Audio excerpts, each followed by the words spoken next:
Perahu cepat berpenumpang 10 orang terbalik, penyelamatan korban berlangsung dramatis.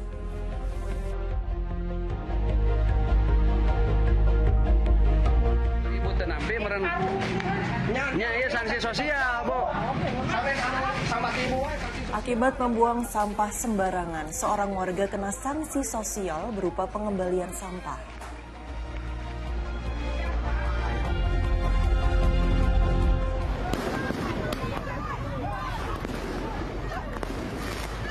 Itu berawal dari pelemparan batu, dua kelompok pemuda tawuran.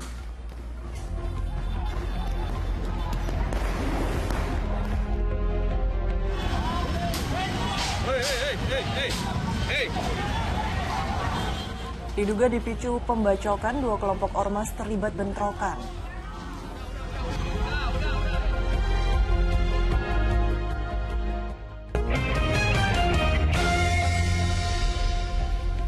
Halo, selamat pagi. Yes. Senang sekali saya Dinda Ayudita. Dan saya Nurul Cinta kembali menjumpai Anda dalam Fokus Pagi kali ini, Rabu 19 Juni 2024. Ya, dalam 1,5 jam ke depan kami hadir dengan rangkaian informasi dan peristiwa terbaru yang berhasil dihimpun tim redaksi kami hingga dini hari tadi. Dan inilah Fokus Pagi selengkapnya. Pemirsa, dua kelompok ormas terlibat bentrok di Jalan TB Simatupang, Pasar Minggu, Jakarta Selatan. Bentrokan diduga dipicu insiden pembacokan salah seorang anggota ormas.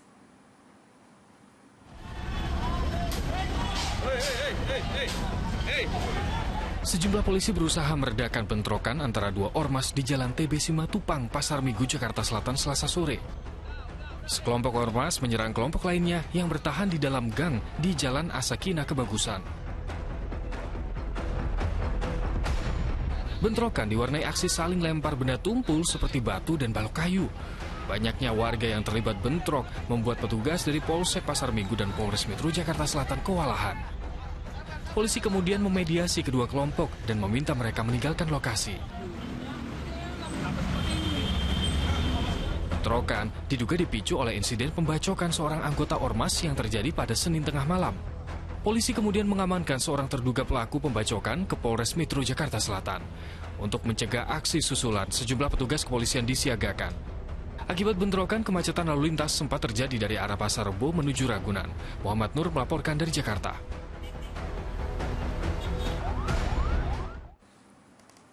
Meski telah dilakukan deklarasi damai, dua kelompok pemuda di kawasan Pasar Gembrong, Jakarta Timur kembali terlibat tawuran. Sebuah musola bahkan nyaris terbakar saat kedua kelompok saling serang menggunakan petasan.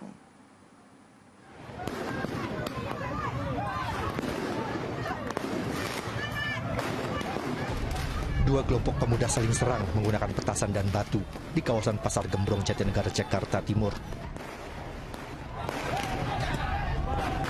Bentrokan dipicu saat salah satu kelompok pemuda melempar batu pada kelompok lain yang tengah mempersiapkan sholat Idul Adha di Jalan Basuki Rahmat. Lempar batu gitu ya? Kelompok lempar batu ke tim saya, panitia, itu ada kemarin kan saya mengatakan di jalanan ini. Tim saya dilemparin. Lemparin batu. Ada yang lemparin batu. Memang berbeda batu. Saya kejar, ternyata mereka itu udah dipersiapkan di bawah itu banyak orang-orang. Saling serang menggunakan petasan antara dua kelompok itu pun tak terhindarkan. Petasan yang meledak bahkan mengenai musola yang sudah tak terpakai hingga sempat membakar kardus dan kayu. Beruntung, api berhasil dipadamkan warga. Warga berhasil membubarkan tawuran. Tak ada korban dalam bentrokan ini. Pihak polisian sebelumnya telah melakukan berbagai upaya untuk mencegah tawuran di wilayah tersebut. Salah satunya dengan deklarasi damai antara dua kelompok. Namun, tawuran tetap terjadi. Triwibowo melaporkan dari Jakarta.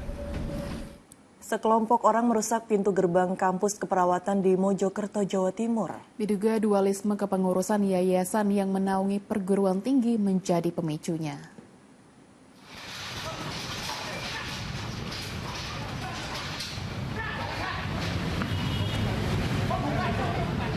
Kelompok orang ini merangsek ke pintu gerbang kampus keperawatan sebuah universitas di kawasan Mojo Anyar, Kabupaten Mojokerto, Jawa Timur.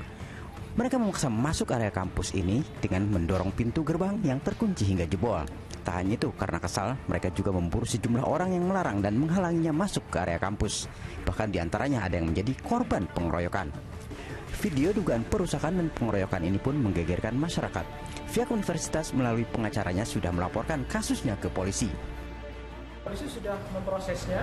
Semoga polisi kita bisa di Polres Mojokerto ya, bisa profesional dan bergerak cepat sehingga rasa keadilan dan perlindungan hukum di teman-teman TNI itu terwujud gitu. Karena dampaknya ini secara psikis luar biasa gitu.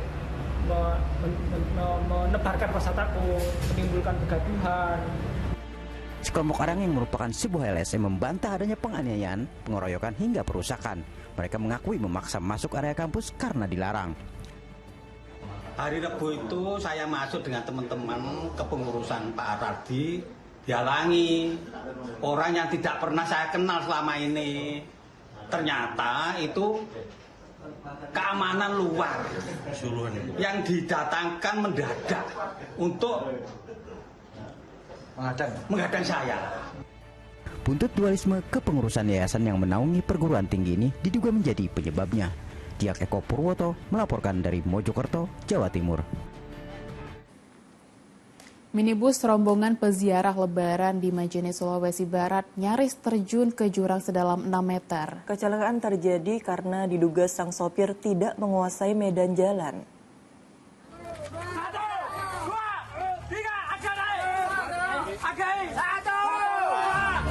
Puluhan warga di Kelurahan Baruga 2, Kabupaten Majene, bahu-membahu mengevakuasi sebuah mobil yang tersangkut di pinggir jurang setelah mengalami kecelakaan tunggal.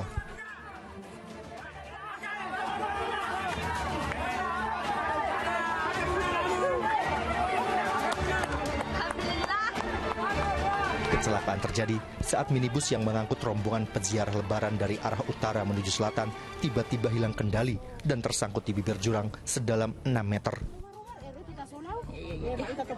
Kecelakaan terjadi diduga karena pengemudi minibus tak menguasai medan jalan saat melintas di lokasi kejadian. Seperti tadi mobil kok lari ke kiri sih? Lari ke kiri. Setelah itu ini mobil sudah sebagian badan mobil sudah jatuh sebelah kiri. Ya memang tadi sangat berisiko karena salah sedikit ini mobil bisa langsung jatuh ke jurang itu.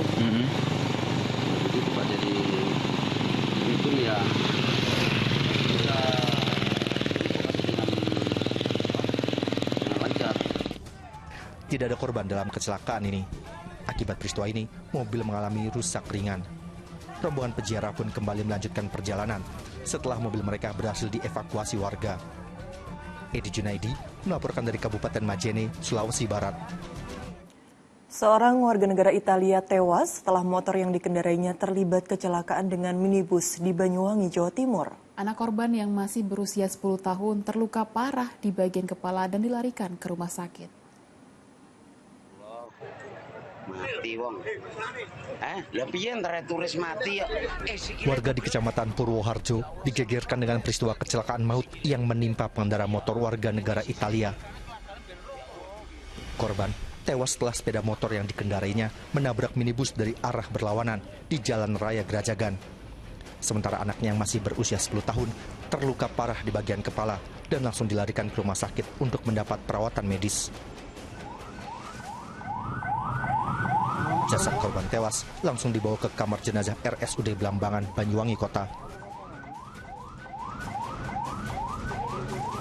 Kecelakaan berawal saat minibus yang melaju dari arah selatan ke utara tiba-tiba hilang kendali ke arah kanan dan melewati markah jalan. Sepeda motor korban yang melaju dari arah berlawanan tak sempat melakukan pengereman. Tabrakan pun tak terhindarkan. Kerasnya benturan membuat sepeda motor korban terbelah menjadi 2 bagian. Sementara minibus akhirnya terhenti setelah menabrak sebuah ruko. Masalah motornya sampai mlebu nang gerbang. Wah, saking banternya paling ya. Sebelum terjadi benturan, di sini kendaraan mengalami oleng ke kanan. Yang disebabkan bagaimana kita masih melakukan penyelidikan yang kemudian membentur dengan kendaraan sepeda motor, yang mana sepeda motor itu dikemudikan oleh WNA yang kita masih melakukan penyelidikan, yang menyebabkan dari WNA tersebut meninggal dunia di tempat. Kemudian yang dibonceng sebagai penumpang, anaknya masih dalam keadaan luka berat, sekarang masih dirawat di rumah sakit. Kini, korban kritis masih menjalani penanganan medis di Rumah Sakit Geraha Medika Gambiran, Banyuwangi. Kasus kecelakaan maut ini masih ditangani tim unit lalu lintas Polsek Muncar. Taufik Ferdiansyah melaporkan dari Banyuwangi, Jawa Timur. Usai kumandang azan subuh untuk wilayah ibu kota DKI Jakarta dan sekitarnya, kami hadir dengan rangkaian informasi menarik lainnya. Di antaranya, perahu cepat berpenumpang 10 orang terbalik, penyelamatan korban berlangsung dramatis.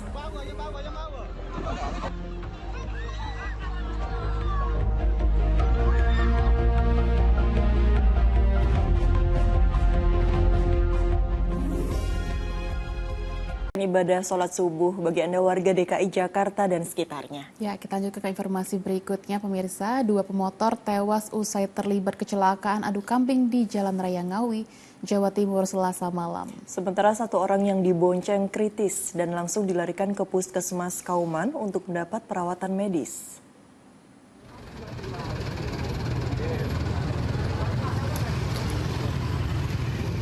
Dua pemotor tewas setelah terlibat kecelakaan adu kambing di Jalan Raya Ngawi, Jawa Timur. Sementara 1 orang yang dibonceng kritis dan langsung dilarikan ke Puskesmas Kauman untuk mendapat perawatan medis. Jasad korban tewas langsung dievakuasi ke Rumah Sakit Umum Daerah Dr. Suroto Ngawi. Kecelakaan terjadi saat salah satu pemotor yang berboncengan berusaha mendahului sebuah mobil. Nahas, saat bersamaan datang pengendara motor lain dari arah berlawanan. Jarak yang sangat dekat serta motor yang melaju dengan kencang membuat tabrakan tak terhindarkan. Untuk saksi-saksi yang lain tadi yang melihat yang 2 goncengan itu kencang, mulai dari arah selatan. Yang goncengan itu dari arah selatan? Dari arah selatan. Itu anak muda atau gimana? Masih anak muda semuanya. Kasusnya kini dalam penanganan unit Gakum Satlantas Polres Ngawi. Dirgo Suyono melaporkan dari Ngawi, Jawa Timur. Sebuah speedboat atau perahu cepat yang membawa 10 orang penumpang terbalik di perairan Sungai Ogan, Kabupaten Ogan Ilir, Sumatera Selatan. 8 penumpang selamat, sementara 2 orang lainnya masih dalam pencarian.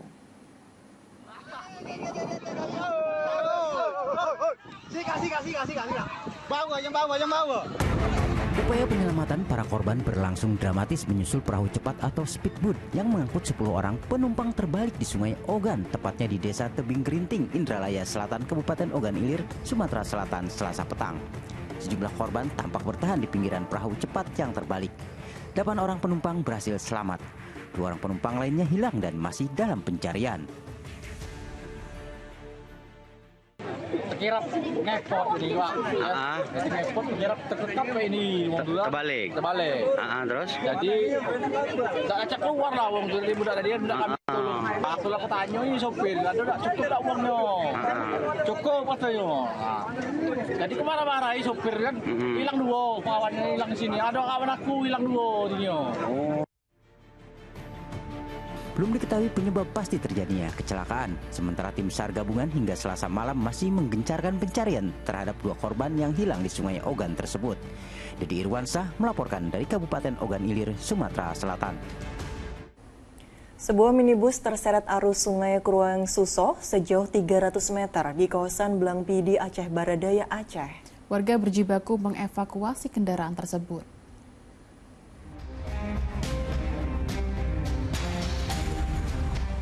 Warga bersama sopir berjibaku untuk menyelamatkan mobil ini dari derasnya arus sungai yang meluap di kawasan Blangpidi, Aceh Barat Daya, Aceh. Upaya mereka kerap gagal hingga mobil terseret arus Sungai Krueng Suso sejauh 300 meter. Saat kejadian, pengemudi sedang mencuci kendaraan tersebut. Petugas gabungan bersama warga akhirnya berhasil menarik kendaraan ke darat setelah berjibaku selama 2 jam. Ya ada mobil Kia ini 300 mobil bus dari Medan. Jadi sampai ke Blangpidi sampai bongkar barang dia rencana mencuci mobil. Tiba-tiba lagi cuci mobil air datang dengan tiba-tiba tidak tempat mobilnya dinaikkan ke darat. Ada korban jiwa tadi? Untuk alhamdulillah untuk korban jiwa tidak ada. Petugas mengimbau warga agar berhati-hati saat beraktivitas di sungai menyusul hujan deras yang terus mengguyur wilayah Aceh Barat Daya dan sekitarnya.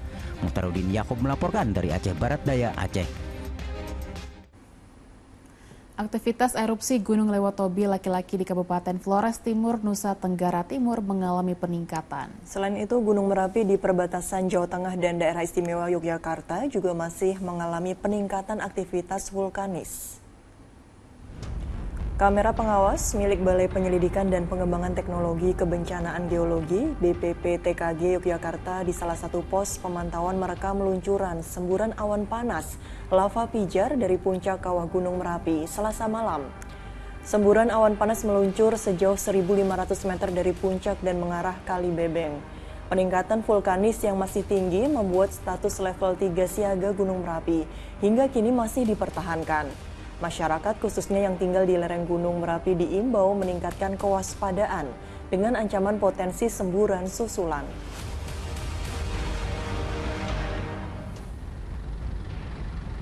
Pusat Vulkanologi dan Mitigasi Bencana Geologi melalui pengamat pos Gunung Api Lewotobi mencatat pusat letusan Gunung Lewotobi laki-laki tidak terjadi di kawah utama, tetapi dari rekahan di utara gunung. Tinggi kolom abu mencapai 600 hingga 700 meter di atas puncak. Kolom abu teramati berwarna kelabu dengan intensitas tebal condong ke arah barat daya dan barat. Akibatnya terjadi hujan abu di 5 desa di Kabupaten Flores Timur dan 5 desa di Kabupaten Sika. Hingga saat ini status Gunung Lewotobi laki-laki pada level 3 siaga.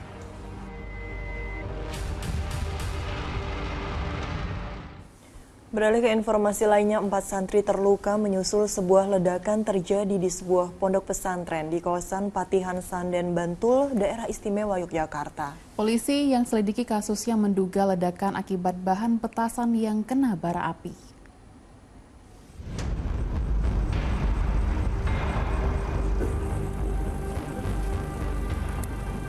Tim Gegana Brimob Polda DIY langsung memeriksa dan olah TKP ledakan di sebuah pondok pesantren di kawasan Patihan Sanden, Bantul, Daerah Istimewa Yogyakarta. Petugas menyisir satu persatu area di TKP guna memastikan keamanan dan mengumpulkan barang bukti akibat ledakan. Dugaan sementara ledakan terjadi akibat bahan petasan yang mengenai bara api. Obat petasan. Kenapa bisa meledak? Karena memang itu jelas ada jenis low explosive silver produk. Kenapa bisa meledak? Karena pada saat itu sama korban sumbu sudah tidak ada, namun lubang daripada sumbu masih ada. Kemudian itu dituangkan pada bakaran kertas di bawahnya. Sementara akibat ledakan, 4 orang santri menderita luka-luka dan kini tengah menjalani perawatan di rumah sakit. Gandung Jatwika melaporkan dari Kabupaten Bantul, Daerah Istimewa Yogyakarta. Akibat membuang sampah sembarangan, seorang warga di Desa Cinanjung, Sumedang, Jawa Barat mendapatkan sanksi sosial berupa pengembalian sampah. Pemuda Karang Taruna menghamburkan sampah di halaman depan rumahnya. Ibu tenampi nya ya sanksi sosial, Bu.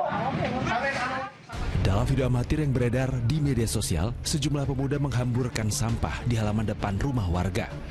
Sementara pemilik rumah hanya bisa pasrah dan tidak melakukan pencegahan atas aksi tersebut. Pembuangan sampah di depan halaman rumah terjadi di pinggir jalan di kawasan Banyumukti, Desa Cinanjung, Sumedang, Jawa Barat pada Minggu siang.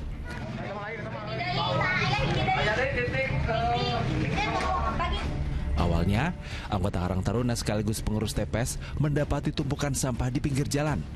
Karena kesal, mereka mencari alamat serta identitas pembuang sampah melalui bungkusan bekas paket. Setelah mengetahui identitas pembuang sampah, Karang Taruna berkoordinasi dengan pemerintah setempat untuk mendatangi rumah pembuang sampah. Warga termasuk Karang Taruna kesal lantaran masih ada warga yang membuang sampah sembarangan meski sudah dipasang spanduk larangan. Kita memberikan tindakan sanksi sosial kepada pelaku pembuangan sampah di area Banyumukti, Desa Cinanjung. Kenapa kita melakukan tindakan seperti itu? Karena warga masyarakat Banyumukti itu sebenarnya sudah geram sejak lama setahun lah ada ke belakang, sering banyak sampah di sini. Kita sebagai warga Banyumukti mengambilkan sampah itu membakar, tapi setelah habis ada lagi Pak. Selasa siang, pemilik rumah dan warga yang mengembalikan sampah menjalani mediasi oleh aparat desa di kantor desa Sinanjung. Karena kehilapan kami membuang sampah di wilayah dusun Banyumukti dan kami berjanji tidak akan mengulangi lagi dan memohon kepada pengurus TPS 3R Banyumukti untuk menghapus semua video yang beredar di media sosial. Kasus pembuangan sampah sembarangan tersebut berakhir damai. Keluarga pembuang sampah membuat pernyataan resmi tidak akan mengulangi perbuatannya. Agun Gunawan melaporkan dari Sumedang, Jawa Barat. Seorang pria membunuh kekasihnya, korban seolah tewas akibat bunuh diri. Informasi selengkapnya akan disampaikan oleh Nurul Cinta usai jeda. Aku ada pakai sarung nggak apa-apa. Ya berarti.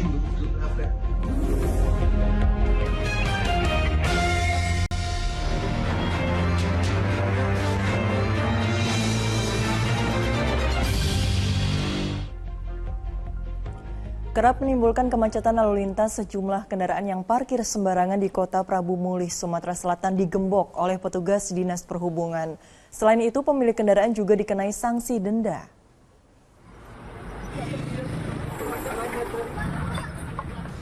Satu persatu mobil yang parkir sembarangan di Jalan Sudirman, Kota Prabu Mulih, Sumatera Selatan langsung digembok bannya oleh petugas Dinas Perhubungan Kota Prabu Mulih Selasa siang.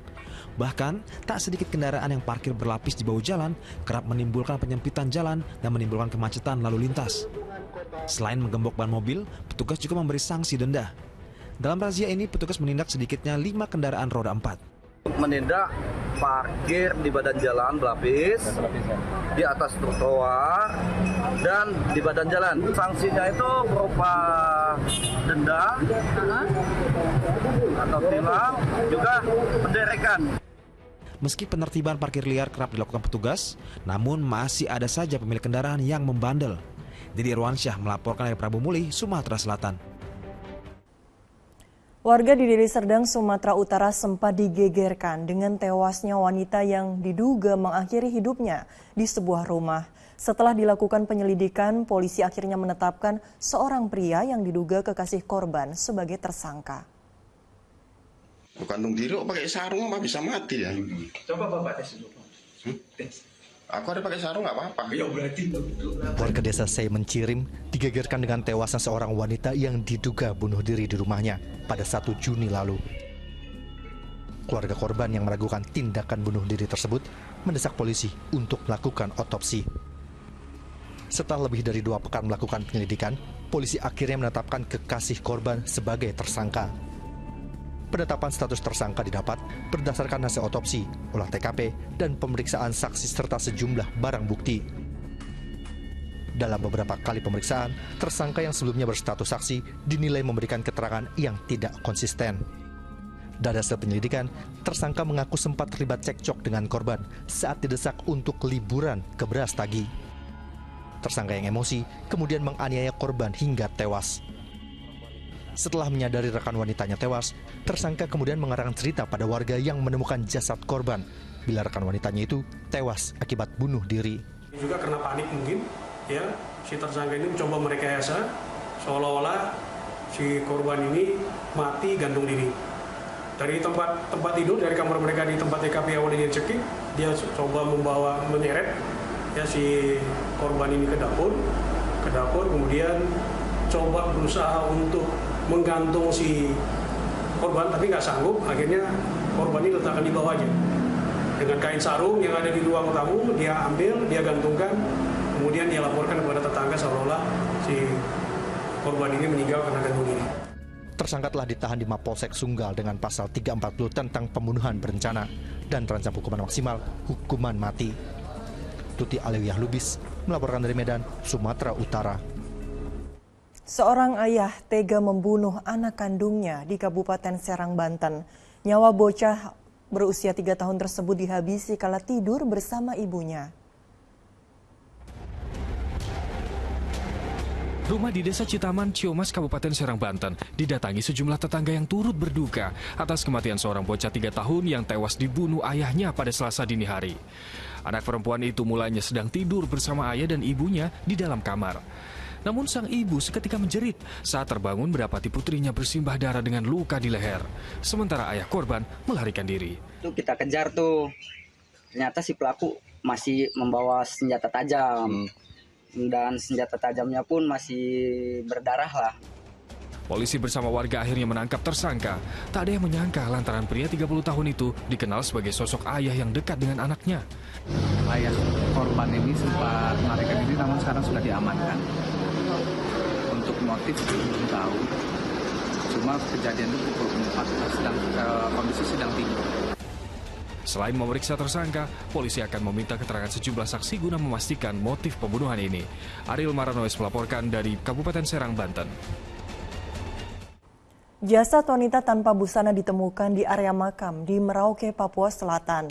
Diduga korban dibunuh lantaran terdapat sejumlah bekas luka. Garis polisi terpasang di sekitar makam di Jalan Brawijaya, Merauke, Papua Selatan, di mana jasad seorang wanita muda ditemukan pada Selasa pagi. Penemuan itu menggegerkan lantaran kondisi mayat tertelungkup tanpa mengenakan busana. Korban diketahui berusia 18 tahun dan merupakan warga Jalan Ampera 3, Merauke. Petugas yang melakukan olah TKP mendapati sejumlah luka pada tubuh korban yang jadi petunjuk bahwa korban dibunuh. Polisi juga akan menyelidiki dugaan pemerkosaan terhadap wanita muda tersebut.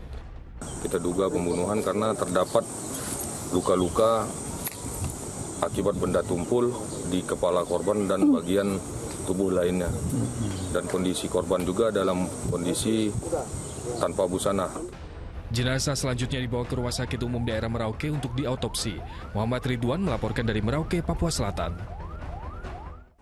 Seorang wanita di Palembang, Sumatera Selatan nyaris jadi bulan-bulanan warga lantaran terpergok mencuri pakaian dari jemuran milik warga.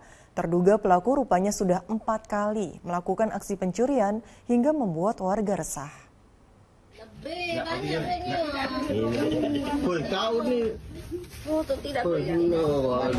Perempuan ini diamankan warga karena kedapatan mencuri pakaian dari jemuran milik warga Jalan Kasnariansyah, Lorong Lebak Sari, Kecamatan Ilir Timur 1, Palembang, Sumatera Selatan.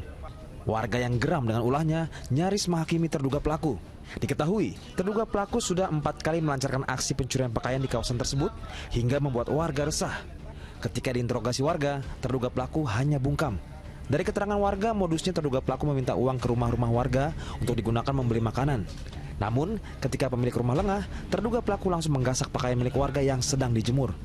Modusnya, nggak doang, minta duit untuk makan. Minta makan, iya rumah-rumah, 5.000 udah kata 10.000, 5.000 jadilah. Tapi setengahnya itu nak masuk rumah.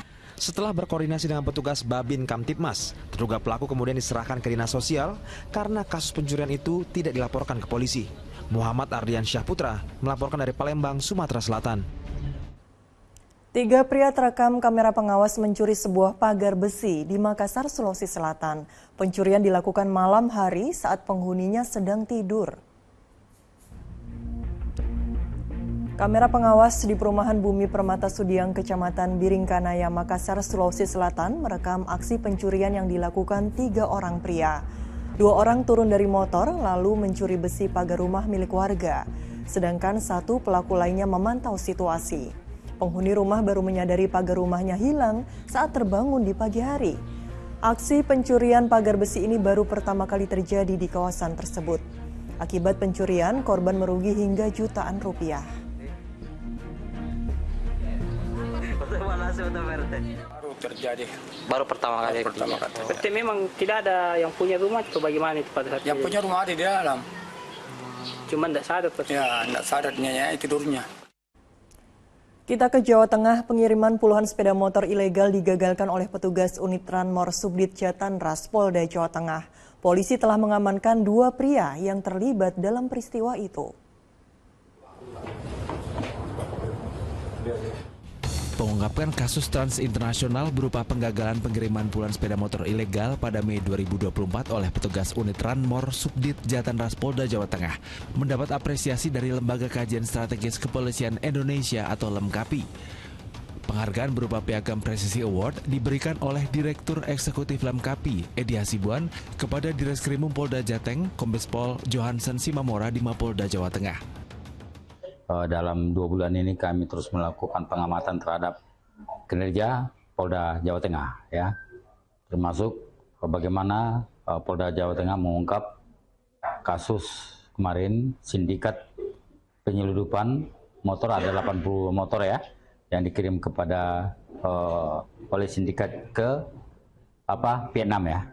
Jadi ini kami berterima kasih juga, dan ini adalah kerja keras anggota kami, jajaran Subdit Jatanras, khususnya unit Ranmor, dan ini merupakan yang kedua kali. Yang sebelumnya kami diberikan juga reward atas pengungkapan tindak pidana perdagangan orang oleh Subdit 4 Krimum Polda Jateng. Sebelumnya, puluhan sepeda motor keluaran terbaru diamankan petugas. Motor rencananya akan dikirim ke Surabaya melalui jasa ekspedisi di Kota Semarang untuk dicek dulu sebelum dikirim ke Vietnam. Polisi mengamankan 2 pelaku sebagai pemodal dan pemetik. Jual beli kendaraan bermotor tanpa dokumen lengkap sudah dilakukan sejak Januari 2023. Tersangka telah menjual sekitar 1.000 motor keluaran terbaru. Agus Hermanto melaporkan dari Semarang, Jawa Tengah. 2 penjamret viral setelah aksinya terekam kamera seorang fotografer saat hari bebas kendaraan bermotor di Jakarta. Kini polisi masih memburu kedua pelaku. Inilah aksi penjambretan yang dilakukan 2 pria dan viral di media sosial. Peristiwa berawal saat korban sedang berhenti bersepeda untuk membalas pesan singkat saat hari bebas kendaraan bermotor atau Car Free Day di Jalan Jenderal Sudirman, Jakarta Pusat. Tiba-tiba 2 pelaku menjamret ponsel dan langsung kabur. Polisi telah melakukan penyidikan dan mengumpulkan data serta mengejar 2 pelaku tersebut. Kami melakukan penyelidikan, kami juga melakukan penyelidikan mulai dari identitas kendaraan yang digunakan oleh pelaku, kemudian juga kami melakukan penyelidikan mengidentifikasi dari foto yang berhasil ditangkap oleh seorang fotografer, kemudian kami analisa, dan tentunya saat ini anggota sedang melakukan pengejaran terhadap pelaku. Beralih ke kasus lainnya, seorang petani ditemukan tewas membusuk di area perkebunan di Pandeglang, Banten. Diduga korban telah tewas sejak 4 hari sebelum ditemukan.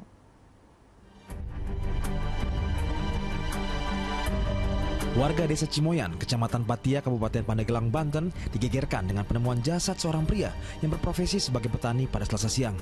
Tim Inafis Satreskrim Polres Pandeglang yang tiba di lokasi langsung melakukan olah tempat kejadian perkara.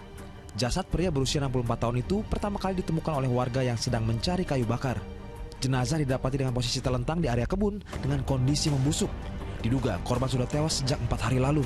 Dari hasil olah TKP turut ditemukan golok, cangkul, dan botol minuman yang diduga milik korban. Hasil keterangan dari Inafis sudah terjadi pembusukan. Ada beberapa pembusukan khususnya di daerah bidang leher ya. Itu kami menanyakan indikasinya sudah sekitar 4 harian mayat tersebut. Hingga kini polisi masih menyelidiki kasus ini untuk mencari penyebab pasti kematian korban. Ariel Maranus melaporkan dari Kabupaten Pandeglang, Banten.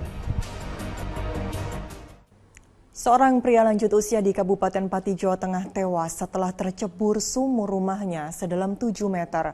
Diameter sumur yang cukup sempit menyulitkan evakuasi korban. Petugas BPBD Kabupaten Pati mengevakuasi pria lanjut usia dari dalam sumur di Desa Puri, Kabupaten Pati, Jawa Tengah, Selasa siang. Kedalaman sumur yang mencapai 7 meter dengan diameter yang cukup sempit menyulitkan proses evakuasi. 2 jam kemudian, pria berusia 67 tahun itu berhasil dievakuasi dengan kondisi tidak bernyawa. Jadi dari kami tadi memang pada waktu ditemukan ataupun indikasi tadi ditemukan ini tutup dari sumur itu terbuka. Setelah dicari ternyata di dalam sumur. Keberadaan pria itu di dalam sumur semula diketahui istri korban. Saat itu sang istri baru pulang ke rumah usai bepergian. Istri curiga karena korban tidak terlihat. Setelah dicari, korban ternyata berada di dalam sumur. Arif Nur melaporkan dari Pati, Jawa Tengah. Kita ke informasi kebakaran yang terjadi di dua lokasi di daerah istimewa Yogyakarta. Di Kabupaten Sleman, sebuah toko material kayu terbakar saat pengelolanya tertidur pulas. Sementara di Kulon Progo, sebuah gudang kayu limbah mebel juga ludes dilalap api. Kebakaran besar menghanguskan toko penyedia bahan material kayu di Jalan Wates, Kelurahan Gamping Kidul, Kabupaten Sleman, daerah istimewa Yogyakarta, Selasa dini hari. Api cepat membesar lantaran tumpukan bahan material yang mudah terbakar. Petugas pemadam kebakaran yang tiba di lokasi langsung berjibaku selama 1 jam untuk memadamkan si jago merah. Saat kejadian, pengelola toko sedang tidur, namun tidak ada korban jiwa dalam kebakaran. Sementara penyebab kebakaran dalam penyelidikan. Si jago merah juga menghanguskan gudang kayu limbah mebel di Kelurahan Gripeni, Kabupaten Kulon Progo, Selasa sore. Tumpukan limbah mebel yang tinggi dan serbu kayu sisa gergaji membuat api terus menyala. 4 unit mobil damkar dikerahkan ke lokasi untuk memadamkan api. Setelah 4 jam berjibaku, api akhirnya bisa dipadamkan. Diduga api berasal dari pembakaran sampah yang tidak sampai tuntas dan ditinggal pergi hingga merembet ke gudang kayu. Penyebab pasti kebakaran masih diselidiki Polres Kulon Progo. Di Makassar, api juga turut menghanguskan 4 petak kios di Pasar Niagadaya Selasa malam. Banyaknya bahan yang mudah terbakar membuat api cepat membesar dan menjalar. Sejumlah pemilik kios yang berada di dekat lokasi kebakaran berusaha menyelamatkan barang dagangan mereka. Petugas damkar dari Posko Kima dibantu Posko BTB Kota Makassar yang tiba di lokasi kebakaran segera berupaya memadamkan api. 6 unit armada pemadam kebakaran berhasil menguasai api dalam waktu 1 jam. Belum diketahui penyebab pasti kebakaran. Polisi sektor Biringkanaya Makassar kini tengah melakukan penyelidikan dengan memasang garis polisi. Tidak ada korban dalam kebakaran ini.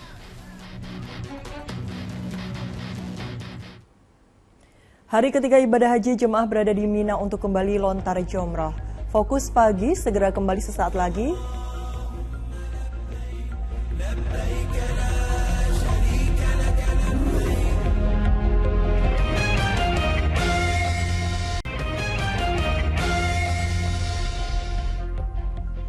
Masih bersama saya Dinda Airita di Fokus Pagi. Kita lanjutkan ke informasi berikutnya, pemirsa. Korban tewas dalam peristiwa kebakaran gudang LPG di Denpasar, Bali bertambah menjadi 16 orang. 3 pasien yang sempat dirawat di rumah sakit meninggal dunia dengan luka bakar 84%.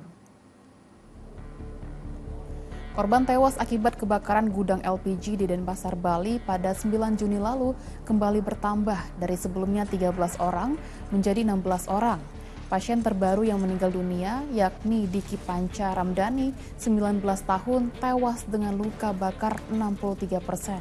Sementara 2 pasien lain yakni Muhammad Sofian, 27 tahun, dan Didik Suryanto, 49 tahun, tewas dengan luka bakar 84%. Pihak RSUP Prof. Ngurah menyatakan 2 korban kebakaran masih menjalani perawatan intensif, yakni Ahmad Tamyiz dengan luka bakar 72%, dan Suher Minadi dengan luka bakar 30%. Keduanya merupakan pasien rujukan dari RSUD Mangusada, Badung, Bali. 2 pasien, keduanya dalam perawatan intensif dengan alat bantu nafas di unit luka bakar dan masih dalam keadaan kritis. Tambahan 3 pasien meninggal dunia dalam 2 hari terakhir, 17 Juni 2 orang, 18 Juni 1 orang.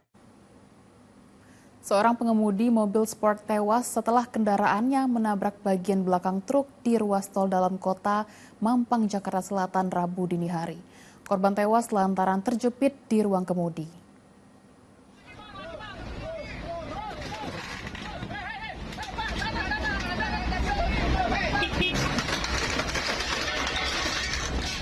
Mobil sport ini masuk ke kolong bagian belakang truk bermuatan sagu di tol dalam kota Mampang, Jakarta Selatan. Akibatnya seorang pengemudi pria tewas lantaran terjepit di ruang kemudi. Sementara 1 penumpang wanita selamat. Usai menabrak bagian belakang truk, mobil sport itu diduga sempat terseret puluhan meter hingga akhirnya sopir truk menghentikan kendaraannya. Diduga pengemudi mobil sport kehilangan kendali hingga menabrak truk. Petugas langsung mengevakuasi korban beserta kendaraannya. Guna memperlancar proses evakuasi, petugas Sudit Gakum Polda Metro Jaya menutup separuh lajur tol. Kasusnya kini ditangani unit Laka Lantas Gakum Polda Metro Jaya. Kalau tahu saya kan turun itu. Turunan itu saya udah kencang lari 65 jalan saya itu ya kan. Nah, nggak jauh dari busway itu, dekat busway itu saya ditungguin belakang, kencang benar. Gitu loh. Pas saya ditunggu itu, saya ngeliat speedometer saya mati, makanya langsung saya pinggirin. Pas saya turun, saya ngeliat kok udah ada mobil. Seorang wanita parubaya tewas tertabrak kereta di Surabaya, Jawa Timur. Saat pertama ditemukan, kondisi korban sangat mengenaskan akibat kerasnya benturan. Petugas BPBD dan PMI Kota Surabaya mengevakuasi jasad seorang wanita yang tertabrak kereta di perlintasan Jalan Siwalan Kerto, Surabaya, Jawa Timur pada Selasa siang. Saat pertama ditemukan, kondisi jasad wanita parubaya itu sangat mengenaskan akibat kerasnya benturan. Dari keterangan warga sekitar, korban tiba dengan mengendarai sepeda motor. Setelah memarkirkan kendaraannya, korban berjalan melintasi rel, lalu tertabrak kereta jurusan Surabaya menuju Sidoarjo. Wanita itu pun tewas di lokasi kejadian. Bukan sementara wanita itu melintas atau sengaja? Untuk sementara melintas, kita harus gali-gali informasi dulu baik saksi maupun warganya. Untuk kepentingan penyelidikan, jasad korban dibawa ke kamar jenazah Rumah Sakit Dr. Sutomo, Surabaya. Polisi juga telah mengamankan sepeda motor milik korban. Rahmat Hidayat melaporkan dari Surabaya, Jawa Timur. Libur cuti bersama Hari Idul Adha berakhir. Arus balik di ruas tol Jakarta Cikampek di Kabupaten Karawang, Jawa Barat padat merayap. Kepadatan terjadi sudah terlihat dari ruas tol Cipalit dan tol Purbalenyi, Bandung. Ribuan kendaraan dari arah tol Cipali, Jawa Tengah dan ruas tol Purbalenyi, Bandung menuju Jakarta terlihat padat merayap di ruas tol Cikampek arah Jakarta. Kepadatan ini diduga karena sebagian besar warga kembali bekerja pada Rabu pagi. Kondisi sebaliknya terlihat dari arah Jakarta menuju ke arah Cikampek. Arus lalu lintas terpantau lancar.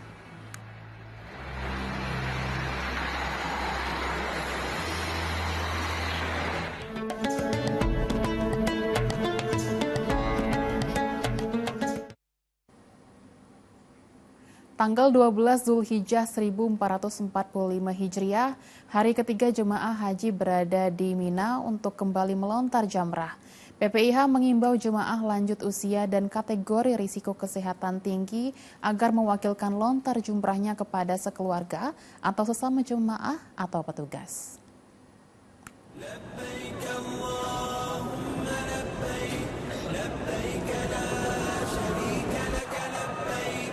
12 Zulhijjah 1445 Hijriah merupakan hari ketiga jemaah haji berada di Mina dan mereka kembali lontar jamrah ula, pusto, dan akobah sesuai jadwal yang telah ditetapkan. Untuk jemaah nafar atau rombongan awal lebih dahulu meninggalkan Mina. PPIH kembali mengingatkan jemaah haji agar mematuhi jadwal dan jalur melontar jamrah dan juga mengimbau jemaah lanjut usia dan kategori risiko kesehatan tinggi agar mewakilkan lontar jamrahnya kepada keluarga atau sesama jemaah atau petugas. Saat ini seluruh jemaah tengah menjalani fase puncak haji, yaitu bermalam di Mina dan melontar jumroh. Hari ini, tanggal 12 Zulhijjah 1445 Hijriah adalah hari ketiga jemaah haji berada di Mina. Saat di Mina inilah jemaah haji melakukan lontar jumroh ula, wusto, dan akobah. Sesuai jadwal lontar jumroh yang telah ditetapkan oleh petugas penyelenggara ibadah haji atau PPIH, tanggal 12 Zulhijjah, jemaah melakukan lontar jumroh pada pukul 00.00 sampai 05.00 waktu Arab Saudi, pukul 05.00 sampai 10.30 waktu Arab Saudi, pukul 14.00 sampai 18.00 waktu Arab Saudi, dan pukul 18.00 sampai 00.00 waktu Arab Saudi. Petugas penyelenggara ibadah haji atau PPIH kembali mengingatkan kepada jemaah haji agar mematuhi jadwal dan juga jalur melontar jumroh yang telah ditetapkan dan yang telah diberikan sesuai kloternya masing-masing. Hari ketiga jemaah haji kembali melontar jumroh dan bagi jemaah yang nafar awal meninggalkan Mina. Kita ikuti liputan Ramadia Domas dari Mekah, Arab Saudi.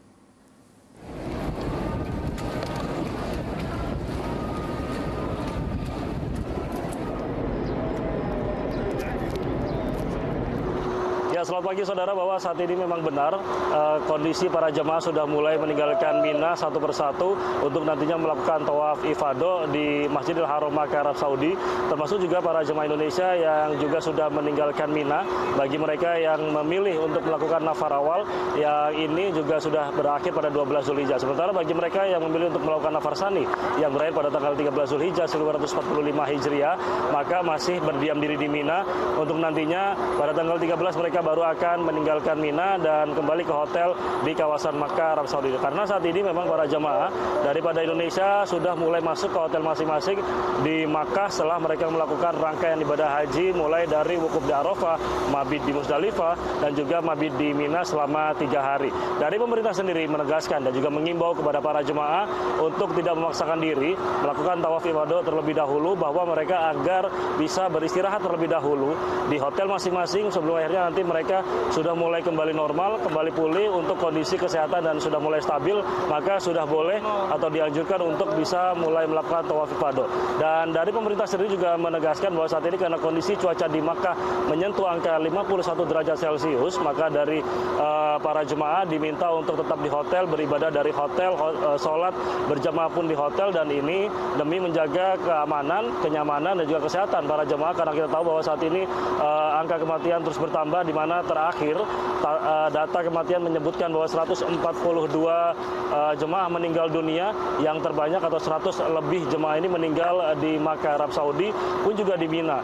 Karena kita tahu bahwa di Mina sendiri kondisi jemaah juga cukup terforsir ketika melakukan ibadah, khususnya di ibadah lempar jumroh, akobah, ula dan wusto, dan juga kepadatan penumpukan para jemaah juga kerap kali terjadi di Mina. Maka itu para jemaah saat ini memang diimbau untuk tidak keluar terlebih dahulu dari hotel mereka masing-masing dan mengambil waktu istirahat yang lebih banyak, agar nanti ketika mereka sudah melakukan atau sudah kembali beraktivitas dalam rangkaian haji, yakni tawaf dan sa'i, mereka bisa kembali normal, kesehatannya juga bisa kembali pulih, dan tentu hal-hal yang tidak diinginkan ini tidak kembali terjadi, seperti misalnya angka kematian dan lain sebagainya. Sementara demikian dari Makkah Arab Saudi, kembali ke studio di Jakarta. Kunjungi tenda jemaah haji Indonesia di Mina, Arab Saudi. Tim pengawas haji DPR RI menerima keluhan tenda kelebihan muatan, ruang tidur kecil, hingga soal toilet yang tak ramah untuk orang lansia. Sementara seorang jemaah haji Kota Bogor layangkan protes ke petugas akibat sempitnya tenda di lorong maktab Mina, hingga sejumlah jemaah memilih tidur di luar tenda. Jangan nanya-nanya seperti itu. Dalam video yang menghebohkan masyarakat ini memperlihatkan salah satu jemaah haji asal Kota Bogor protes kepada petugas haji. Ia tak terima tendanya sempit. Beberapa jemaah memilih tidur di luar tenda karena tidak sebanding dengan jumlah jemaah yang ada. Setelah petugas memediasinya, jemaah meminta maaf dan mendesak petugas agar menjadikannya sebuah pembelajaran dan juga perbaikan sarana ke depannya. Maaf, kejadian kemarin itu akumulasi kesalahan kami. Dari pagi kami komplain terkait dengan permasalahan yang terjadi di masyarakat ini. Ya timbullah masalah, tapi alhamdulillah mudah-mudahan setelah kami melakukan koordinasi dan komunikasi bisa terselesaikan dengan catatan ini merupakan pembelajaran untuk perbaikan di kemudian hari. Kementerian Agama Kota Bogor menjelaskan sejumlah faktor yang membuat jemaah protes, diantaranya adanya ketentuan syariah, keterbatasan area hingga peningkatan jumlah jemaah haji asal Indonesia. Dari tempat jamaah yang ada di tenda Mina itu sebetulnya sudah cukup untuk kapasitas jamaah. Namun memang sesuai dengan standar yang diberikan oleh pemerintah Saudi itu sangat terbatas, artinya jamaah itu hanya disiapkan hanya untuk ya sekujur badannya saja lah gitu. Jadi ketika ada yang menggunakan space berlebih, itu maka akan berdampak kepada space total daripada kapasitas tenda Mina. Sementara kunjungi tenda jemaah haji Indonesia di Mina, Arab Saudi, tim pengawas haji DPR RI menerima keluhan tenda kelebihan muatan dan ruang tidur yang kecil. Semua catatan dan temuan akan kita bahas khusus melalui panitia khusus, Pansus, di mana Pansus itu akan menelisik semua fenomena manajemen yang mengalami kesalahan dan kekurangan untuk perbaikan haji yang akan datang. Tim pengawas haji juga menyoroti soal sarana yang tidak ramah bagi jemaah haji lansia, diantaranya kurangnya toilet duduk untuk mereka. Tim Liputan melaporkan. Saat hendak diantarkan ke pembelinya, seekor domba kurban kabur dan naik ke atap rumah warga di Kabupaten Cianjur, Jawa Barat. Diduga domba panik saat melihat kerumunan. Gimana ceritanya ini teh? Lah mau ditikung ulah dituti dia jadi sabalah narinya jadi manehna Dalam rekaman video amatir, seekor domba di Desa Mekarjaya, Kecamatan Campaka, Kabupaten Cianjur, Jawa Barat kabur dan naik ke atap rumah warga. Posisi atap yang lebih rendah dari jalan memudahkan domba tersebut melompat ke atap. Peristiwa itu terjadi saat pemilik menggiring 2 ekor domba ke rumah salah satu pembeli. Diduga domba kurban itu panik saat melihat kerumunan dan naik ke atap rumah warga. Pas begitu sampai ke tempat pemesan domba, pas saya lihat, kok domba satu lagi nggak ada.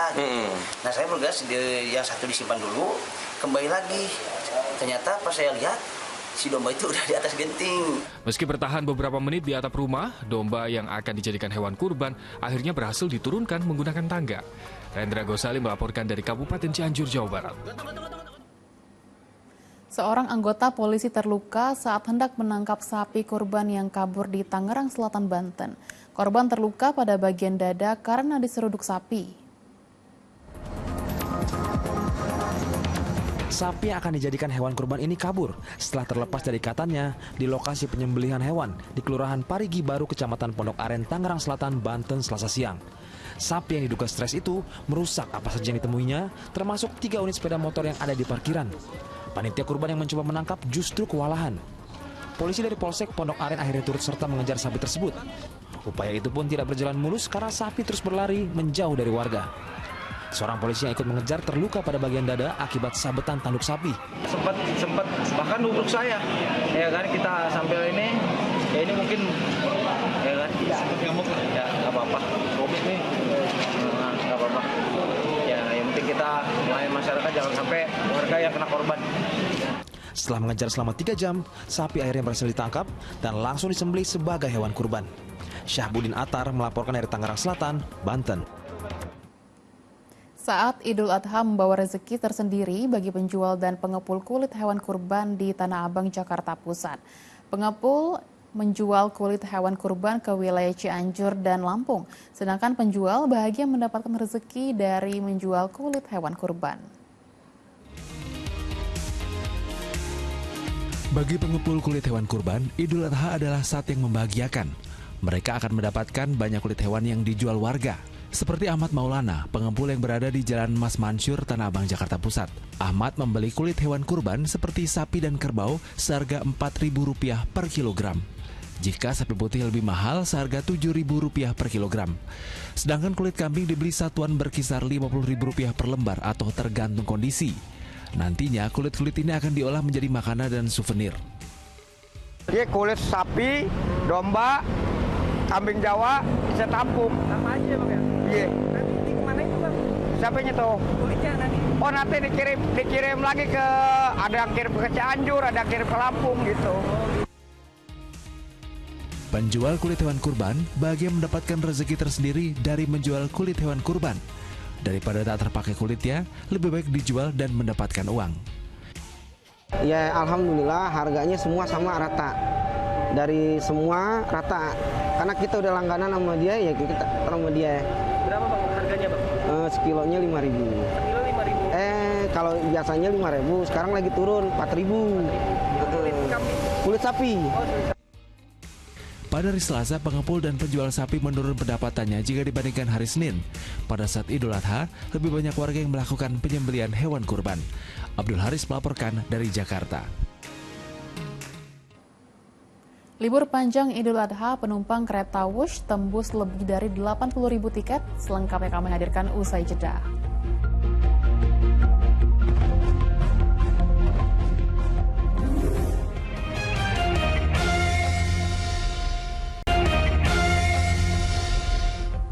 Terima kasih Anda masih menyaksikan Fokus Pagi bersama saya Dinda Airita. Dan saya Nurul Cinta. Kita lanjutkan informasi pagi hari ini. 2 kelompok ormas terlibat bentrok di Jalan TB Simatupang, Pasar Minggu, Jakarta Selatan. Bentrokan diduga dipicu insiden pembacokan salah seorang anggota ormas.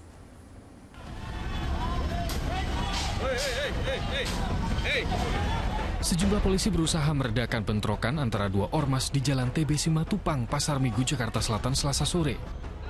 Sekelompok ormas menyerang kelompok lainnya yang bertahan di dalam gang di Jalan Asakina Kebagusan.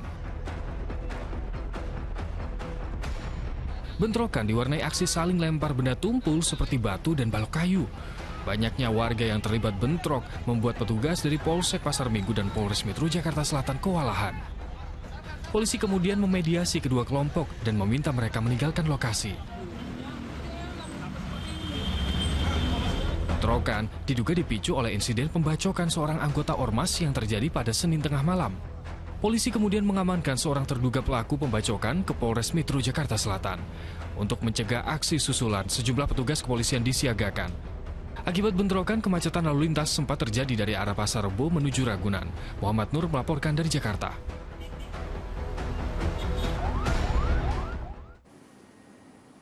Meski telah dilakukan deklarasi damai, 2 kelompok pemuda di kawasan Pasar Gembrong, Jakarta Timur kembali terlibat tawuran. Sebuah musola bahkan nyaris terbakar saat kedua kelompok saling serang menggunakan petasan.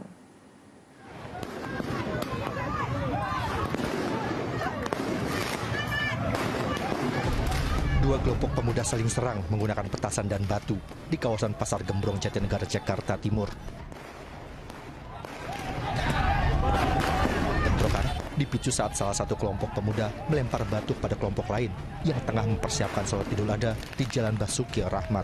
Lempar batu gitu ya? Kelompok lempar batu ke tim saya, panitia itu kan kemarin kan saya mengatakan sudah di jalan ini, tim saya dilemparin. Lempar batu. Ada yang lempar batu. Memang benar dia lempar batu. Saya kejar, ternyata mereka itu udah dipersiapkan di bawah itu banyak orang-orang. Saling serang menggunakan petasan antara dua kelompok itu pun tak terhindarkan. Petasan yang meledak bahkan mengenai musola yang sudah tak terpakai hingga sempat membakar kardus dan kayu. Beruntung, api berhasil dipadamkan warga. Warga berhasil membubarkan tawuran. Tak ada korban dalam bentrokan ini. Pihak polisian sebelumnya telah melakukan berbagai upaya untuk mencegah tawuran di wilayah tersebut. Salah satunya dengan deklarasi damai antara dua kelompok. Namun, tawuran tetap terjadi. Triwibowo melaporkan dari Jakarta. Minibus rombongan peziarah Lebaran di Majene, Sulawesi Barat nyaris terjun ke jurang sedalam 6 meter. Kecelakaan terjadi karena diduga sang sopir tak menguasai medan jalan.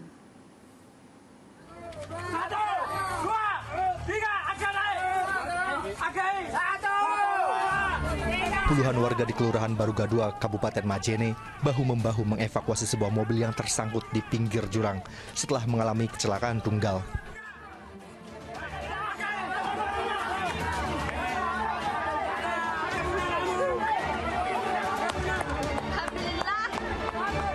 Kecelakaan terjadi saat minibus yang mengangkut rombongan peziarah Lebaran dari arah utara menuju selatan tiba-tiba hilang kendali dan tersangkut di bibir jurang sedalam 6 meter.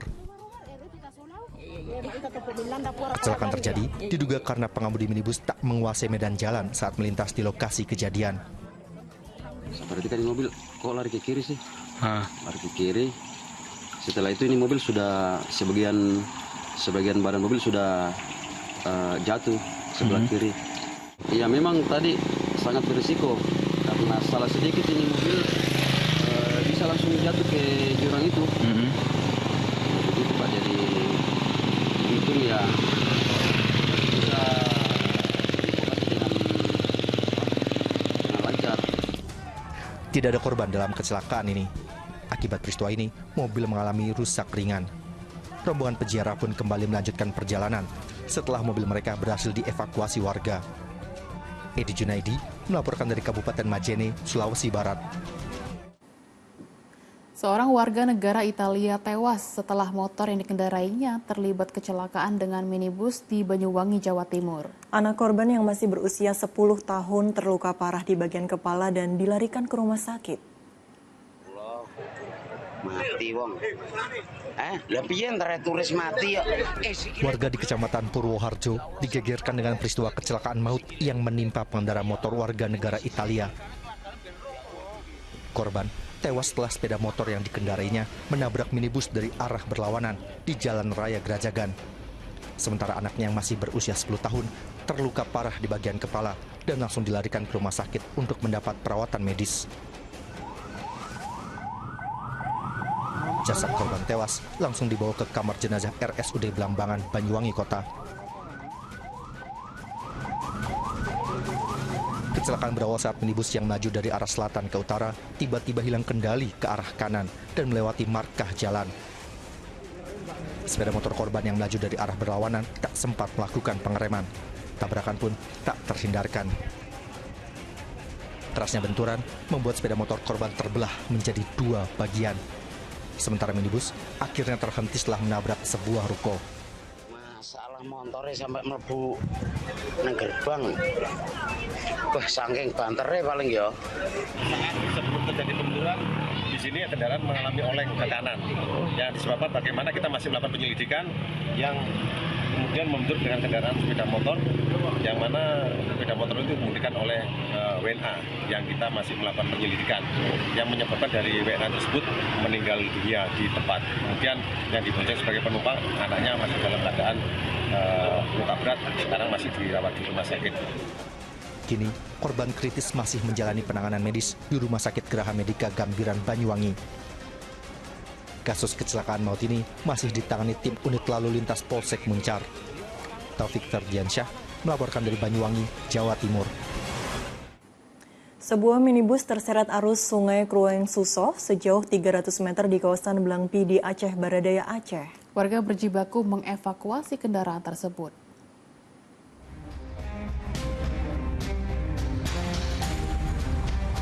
Warga bersama sopir berjibaku untuk menyelamatkan mobil ini dari derasnya arus sungai yang meluap di kawasan Blangpi di Aceh Barat Daya, Aceh. Upaya mereka kerap gagal hingga mobil terseret arus Sungai Krueng Susoh sejauh 300 meter.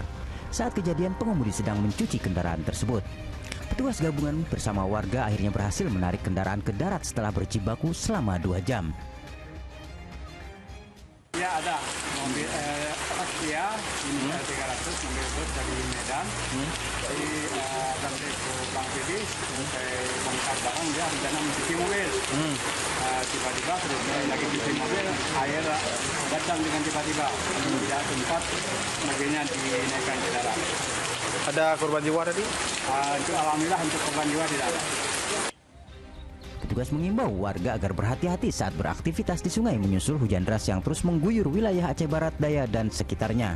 Muhtarudin Yakob melaporkan dari Aceh Barat Daya, Aceh. Sebuah speedboat atau perahu cepat yang membawa 10 orang penumpang terbalik di perairan Sungai Ogan, Kabupaten Ogan Ilir, Sumatera Selatan. 8 penumpang selamat sementara 2 orang lainnya masih dalam pencarian.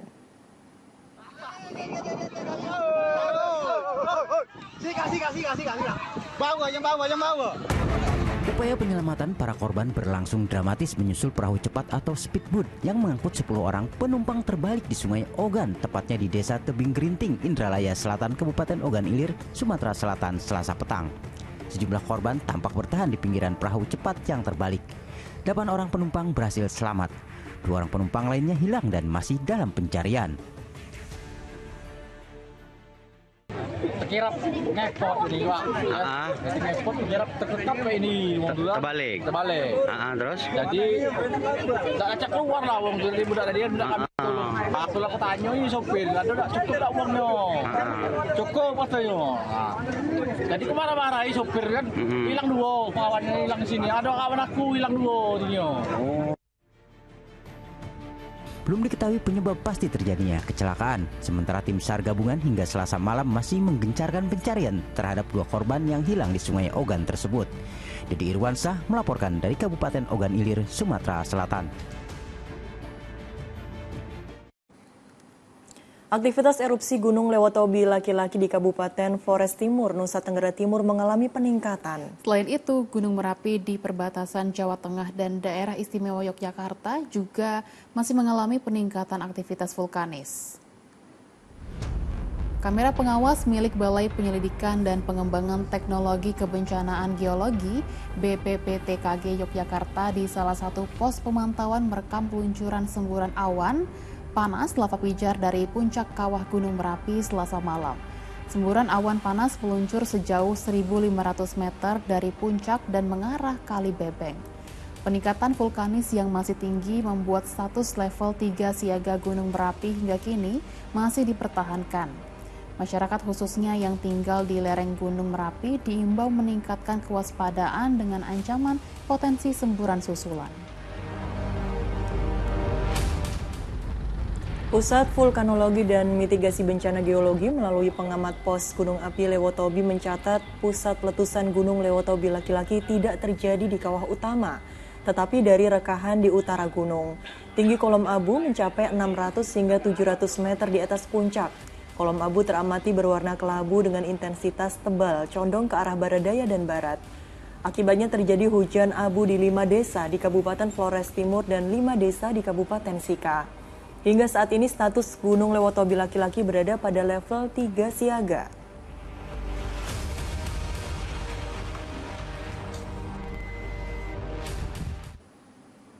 Akibat membuang sampah sembarangan, seorang warga di Desa Cinanjung, Sumedang, Jawa Barat mendapatkan sanksi sosial berupa pengembalian sampah. Pemuda Karang Taruna menghamburkan sampah di halaman depan rumahnya. Ibu tenampi ya sanksi sosial, Bu. Dalam video amatir yang beredar di media sosial, sejumlah pemuda menghamburkan sampah di halaman depan rumah warga.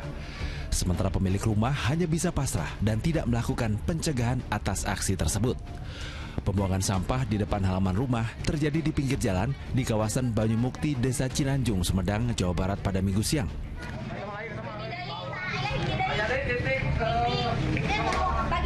Awalnya, anggota Karang Taruna sekaligus pengurus TPS mendapati tumpukan sampah di pinggir jalan.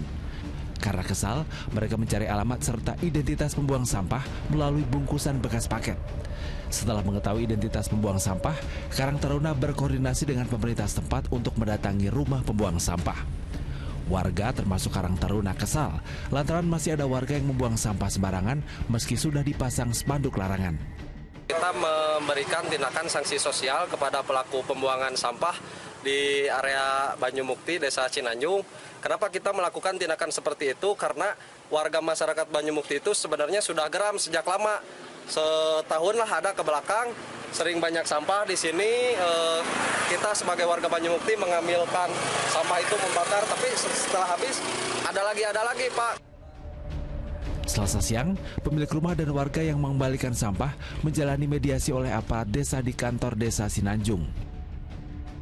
Karena kehilapan kami membuang sampah di wilayah dusun Banyumukti dan kami berjanji tidak akan mengulangi lagi dan memohon kepada pengurus TPS 3R Banyumukti untuk menghapus semua video yang beredar di media sosial. Kasus pembuangan sampah sembarangan tersebut berakhir damai. Keluarga pembuang sampah membuat pernyataan resmi tidak akan mengulangi perbuatannya. Agun Gunawan melaporkan dari Sumedang, Jawa Barat. Stasiun kereta cepat Wush Halim di Jakarta Timur dipadati puluhan ribu penumpang yang baru saja tiba dari kota Bandung Selasa siang. Sepanjang libur Hari Raya Idul Adha, PT KCIC mencatat penjualan tiket kereta cepat Wush mencapai 85.000 tiket. Hari terakhir libur panjang Idul Adha, stasiun kereta cepat Wush Halim Jakarta Timur dipadati puluhan ribu penumpang yang baru saja tiba dari kota Bandung. PT KCIC mencatat lebih dari 11.000 penumpang tiba di stasiun kereta cepat Halim Selasa siang. Para penumpang mengaku ingin memaksimalkan waktu libur panjang sebelum kembali memulai aktivitas. karena pertama pengen maksimalin waktu sama keluarga ya. Yang kedua memang tiket buat yang lain itu kereta Argo Parayangan dan lainnya itu udah pada habis. Bus ini yang banyak, makanya karena bus kan cuma setengah jam ya. Jadi sekalian aja dimaksimalin lama sama keluarga. Iya, hari ini baru balik dari Bandung, kemarin liburan Idul Adha di Bandung juga gitu. Alasannya kenapa Mas untuk pulangnya agak mepet ya dibilangin, bisa dibilang? Oh, soalnya kan sekarang cuma setengah jam tuh dari Bandung naik bus, jadi bisa agak sore. Kalau naik mobil kan mungkin harus siang gitu kali ya, biar nyampainya nggak terlalu malam. Sementara itu, PT KCIC mengungkapkan terjadi lonjakan penumpang sebesar 25% selama 4 hari libur Hari Raya Idul Adha. Hingga Selasa siang, ada lebih dari 80.000 tiket ludes terjual. Secara total hingga saat ini sebanyak 80.000 tiket, lebih dari 80.000 tiket sudah terjual dan tentunya ini akan terus meningkat mengingat penjualan sampai dengan KA terakhir masih terus berlangsung. Stasiun KCIC Halim menjadi stasiun dengan keberangkatan tertinggi dengan jumlah 13.550 penumpang atau 60% dari keseluruhan penumpang kereta bus. Tim Liputan melaporkan.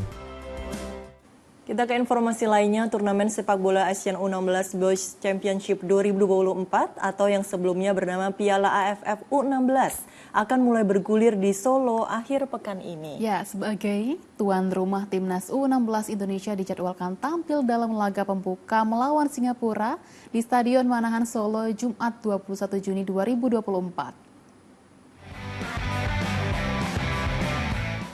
Turnamen sepak bola ASEAN U16 Boys Championship 2024 atau yang sebelumnya bernama Piala AFF U16 akan mulai bergulir akhir pekan ini. Sebagai tuan rumah, Timnas U16 Indonesia dijadwalkan tampil dalam laga pembuka melawan Singapura di Stadion Manahan Solo, Jumat 21 Juni 2024. Skuad Garuda diketahui tergabung dalam grup A bersama Singapura, Filipina, dan Laos. Pelatih Nova Arianto menilai tim-tim tersebut memiliki kekuatan yang tak jauh berbeda dengan tim besutannya. Pelatih Indonesia U16 itu menyebutkan daya juang anak asuhnya termasuk mental para pemain dalam menghadapi situasi pertandingan menjadi sangat penting agar para pemain bisa berproses menjadi lebih baik.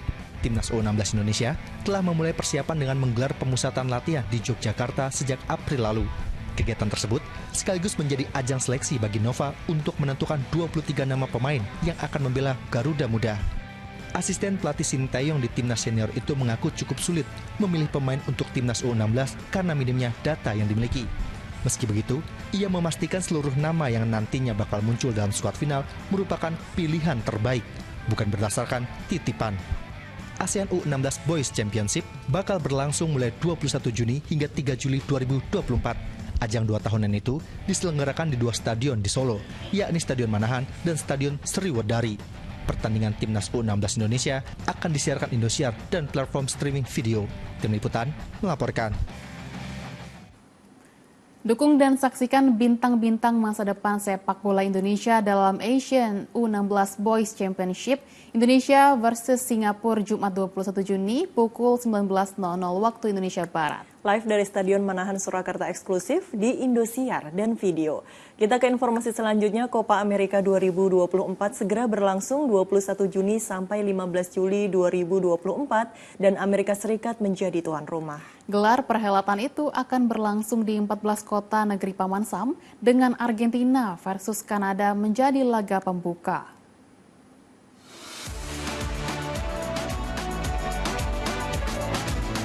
Sejumlah tim kini tengah mempertajam latihannya untuk menghadapi ajang perebutan Piala Copa 2024. Di antaranya kesebelasan Brasil, Meksiko, dan Argentina. Amerika Serikat menjadi tuan rumah perhelatan Copa America 2024. Sejumlah 14 venue pertandingan tersebar di 14 kota seantero negeri Paman Sam. Copa America 2024 berlangsung 21 Juni hingga 15 Juli 2024. 16 negara menjadi peserta dari 2 konfederasi yang tampil di Copa America.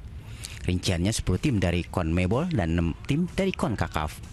Ke-16 tim tersebut dibagi ke dalam 4 grup yang masing-masing berisikan 4 tim. Argentina sang juara bertahan ada di grup A Copa America 2024. Argentina berhadapan dengan Kanada menjadi laga pembuka pada ajang Piala Copa kali ini.